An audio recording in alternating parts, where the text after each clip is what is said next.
Hello बच्चों, चलिए प्रश्न को पढ़ते हैं।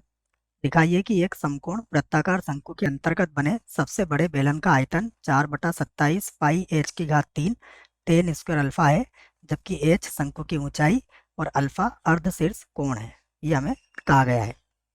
प्रश्न को हल करेंगे उसके पहले मुख्य अवधारणा लिखेंगे। तो यहाँ से लिख लेते हैं प्रश्न के लिए मुख्य अवधारणा, जिसकी सहायता से हम बच्चों इसको अच्छे से हल कर लेंगे। देखिए, तो मुख्य अवधारणा में हम सबसे पहले किस प्रकार से महत्तम मान ज्ञात किया जाता है उसको समझेंगे। यदि कोई फलन दिया जाता है हमें एफ एक्स, हमें इसका अधिकतम या निम्नतम मान ज्ञात करना है, तो हम क्या करेंगे, इसका सबसे पहले अवकलन करेंगे और इसकी तुलना जीरो से करेंगे। जब तुलना जीरो से करेंगे तो हमें एक्स के कुछ मान मिलेंगे। एक्स के मान में पहला मान ए1 ले लेता हूँ मैं, दूसरा मान ए2, इस प्रकार और भी मान मिल सकते हैं। उसके बाद हम इसका एक बार और अवकलन करेंगे और ये जो एक्स के मान हमें मिले हैं ये इसमें रखेंगे। मान लीजिए मैंने ए1 रखा और ए1 रखने पर यदि ये जीरो से ज़्यादा आया तो एक्स बराबर ए1 पर एफ एक्स क्या होगा, निम्नतम होगा। और यदि ये मान हमारा जीरो से कम आया अर्थात ऋणात्मक आया, अगर ये ऋणात्मक आया बच्चों, तो फिर एक्स बराबर ए1 पर क्या मिलेगा, एफ एक्स हमें अधिकतम या महत्तम होगा। तो अब हम यहाँ से हल करते हैं इस प्रश्न को। देखिए, यहाँ से कर लेते हैं इस प्रश्न को हल। सबसे पहले प्रश्न ने जैसा कहा है उससे संबंधित एक चित्र यहाँ पर बनाते हैं हम। देखिए, ये हो गया हमारे पास एक चित्र और ये हमने एक शंकु बना लिया। शंकु के बाद क्या कहा गया हमसे कि समकोण वृत्ताकार शंकु के अंतर्गत सबसे बड़े बेलन। तो अब इसके अंदर हम क्या बना रहे हैं, एक एक बेलन बनाएंगे इसके अंदर। तो एक बेलन इस प्रकार से इसके अंदर मैं बनाता हूँ। ये हमने इसके अंदर एक बेलन बना लिया। ठीक है, तो ये हमें ऊंचाई दी हुई है शंकु की, ये हमें पूरी एच दी गई है। इसकी त्रिज्या को मैं क्या मान लेता हूँ, थोड़ी देर के लिए एक्स मान लेता हूँ। ठीक है, ये अर्धशीर्ष कोण मुझे कितना दिया गया है, ये कोण दिया गया है हमें अल्फा। ठीक है, तो इसे कुछ नाम दे देते हैं हम, ए बी सी, यहाँ पर नाम दे देते हैं हम डी, ये हो जाएगा ई। ठीक है, तो ये कुछ नाम दे दिया हमने। तो अब हमें क्या क्या कहा गया है देखिए, सबसे पहले हम लिख लेते हैं जो हमें दिया गया है। सबसे पहले शंकु, शंकु की ऊंचाई। देखिए, शंकु की ऊंचाई हमें कितनी दी गई है, एच। उसके बाद अर्धशीर्ष कोण, अर्ध शीर्ष कोण भी हमें दिया गया है, अर्ध शीर्ष कोण ये हमें दिया गया है अल्फा। ठीक है, मैं इसकी त्रिज्या एक्स मान लेता हूँ। तो माना बेलन की त्रिज्या, माना बेलन की त्रिज्या, त्रिज्या एक्स है। ठीक है, अब इकाई यहाँ पर नहीं दी गई है इसलिए हम भी नहीं लिखेंगे। ये हो गया हमारे पास। अब हम यहाँ पर ये जो है इसको मैं ए बी सी डी और यहाँ पर ओ नाम दे देता हूँ। ठीक है, तो मैं त्रिभुज लूंगा ए ओ ई में, क्योंकि मुझे ये निकालना है, इसकी ये भाग निकालना है ओ ए। जब ओ ए निकल जाएगा बच्चों तो ओ ए को घटाएंगे तब जाके हमारी बेलन की ऊंचाई आएगी। तो मैं लेता हूँ त्रिभुज ए ओ ई में। ठीक है, लिख देते हैं त्रिभुज ए ओ ई में। इस त्रिभुज में देखें आप तो कोण हमारा को कितना दिया गया है, अल्फा दिया गया है। ये मान हमें ज्ञात करना है ओ ए।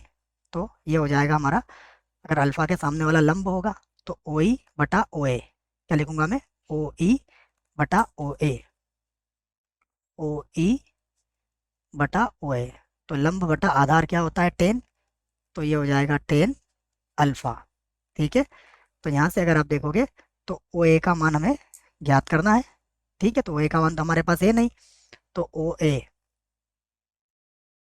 बराबर कितना हो जाएगा, ओ ई को हमने कितना माना है, एक्स। तो ये आ जाएगा कॉट अल्फा। ठीक है ना, ये कॉट अल्फा हो जाएगा ओ ए। तो अब आप यहाँ से लिख सकते हो बेलन की ऊंचाई, बेलन की ऊंचाई, और बेलन की ऊंचाई को मैं कैपिटल एस से व्यक्त कर देता हूँ। यह किसके बराबर हो जाएगी, एच में से घटा देंगे हम एक्स कॉट अल्फा को। ठीक है, अब देखिए हमें क्या कहा गया है कि सबसे बड़े बेलन का आयतन। तो अब हमें बेलन का आयतन ज्ञात करना होगा, तो लिख लेते हैं बेलन का आयतन। यहाँ लिख लेता हूँ मैं बेलन का आयतन। बेलन का आयतन, देखिए बेलन के आयतन को मैं v से व्यक्त कर देता हूँ। बेलन का आयतन क्या होता है, पाई आर स्क्वायर, और एच कितनी आई है इसकी, h minus x cot alpha. ये बन जाएगा आपका पाई एक्स का वर्ग h minus x cot alpha. ठीक है, इसको अंदर गुणा कर लेते हैं। देखिए तो v बराबर हो जाएगा पाई, पाई को तो चाहे गुणा कर ही लेते हैं, पाई एक्स का वर्ग, ये हो जाएगा h माइनस पाई, ये हो जाएगा x की घात 3, और यहाँ पर आ जाएगा कॉट अल्फा। ठीक है, अब हम इसका अवकलन कर देते हैं x के सापेक्ष। तो जब इसका x के सापेक्ष अवकलन करेंगे तो ये होगा dv बटा dx। तो ये हो जाएगा 2 पाई x h माइनस ये होगा 3 पाई x का वर्ग, और ये हो जाएगा कॉट अल्फा। ठीक है, अभी तक कोई समीकरण बनाई थी, नहीं बनाई है, तो हम क्या करते हैं, इसको समीकरण 1 बना लेते हैं सबसे पहले आयतन को। ठीक है, उसके बाद इसे बना देते हैं समीकरण 2, और इसका एक बार और अवकलन कर देते हैं। तो ये होगा d2v बटा dx का वर्ग। तो ये होगा 2 पाई h, देखो 2 फिर आगे आ जाएगा, तो ये हो जाएगा 6 पाई x, और यहाँ पर आ जाएगा कॉट अल्फा। ठीक है, इसे बना दी मैंने समीकरण 3। और अब हम लिखेंगे इस बात को, क्या लिखेंगे कि v के अधिकतम, v के अधिकतम या फिर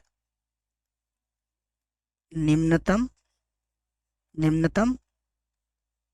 मान के लिए, निम्नतम मान के लिए हम क्या करेंगे, dv बटा dx की तुलना किससे कर देंगे, 0 से कर देंगे।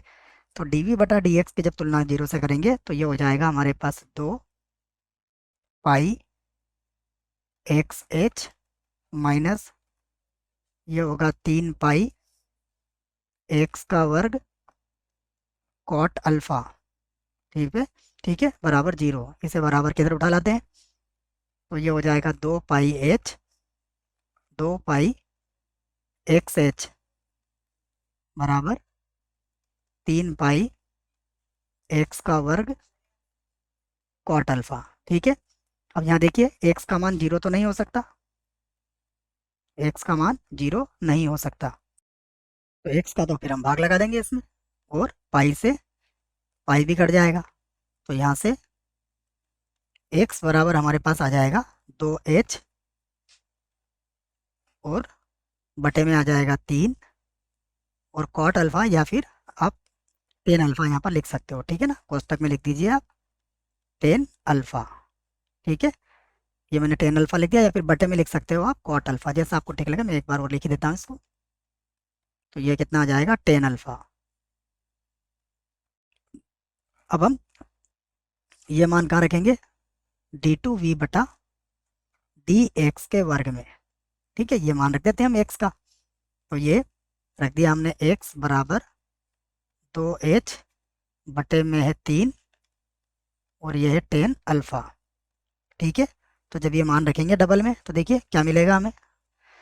मैं रख देता हूँ, पहले देख लेते हैं। यहाँ क्या था हमारे पास, 2 पाई एच, तो 2 पाई एच तो वैसे लिख देता हूँ मैं, 2 पाई एच, ये तो वैसे ही रह जाएगा। उसके बाद क्या मान है हमारे पास, देखिए उसके बाद है 6 पाई कॉट अल्फा। ठीक है ना, तो 6 पाई कॉट अल्फा को लिख लेता हूँ मैं, माइनस का 6 पाई कॉट अल्फा, और उसके बाद एक्स का मान कितना होगा, एक्स का मान होगा 3h, 3 नहीं 2h बटा। ठीक है ना, 2h लिख लेते हैं इसको।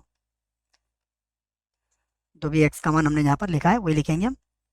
तो ये हो जाएगा हमारे पास 2, ठीक है ना, h बटे में आ जाएगा 3, और ये हो जाएगा 10 अल्फा। ठीक है, तो 2 पाई h यहाँ से अगर देखेंगे तो 3 से कट जाएगा ये, कितनी बार, 2 बार, 2 का 2 से गुणा करेंगे तो कितना आ जाएगा, 4।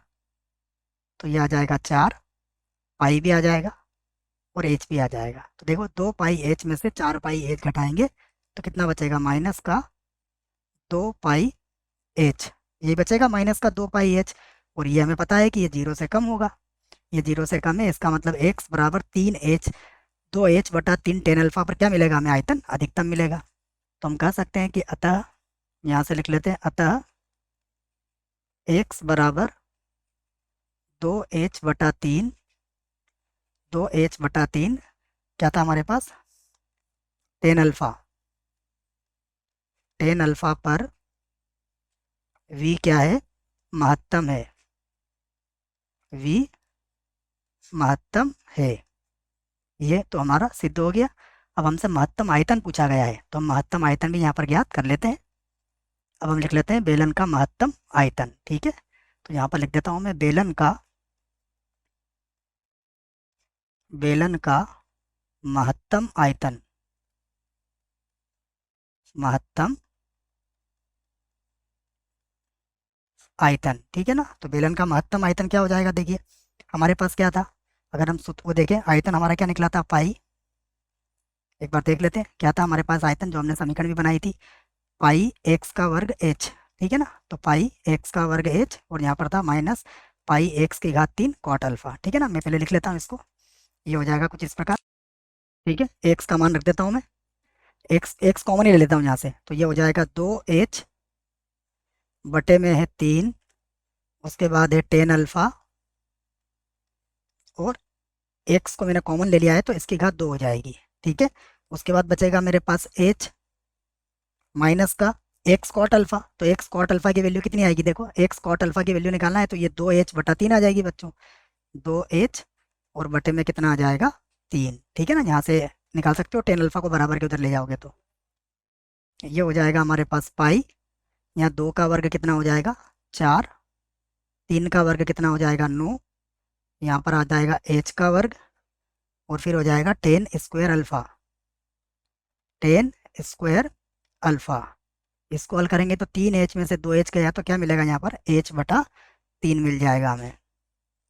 तो अब हम लिख लेते हैं इसको, देखिए ये हो गया 4, उसके बाद 9 का 3 से गुणा करेंगे तो ये आ जाएगा 27, उसके बाद लिख देंगे पाई h की घात कितना हो जाएगा, 3, ठीक है, और ten square alpha, ten square alpha, यही हमें सिद्ध करना था। यहाँ लिख देते हैं हम, सिद्ध हुआ। मुझे आशा है बच्चों प्रश्न का उत्तर समझ में आया होगा, धन्यवाद।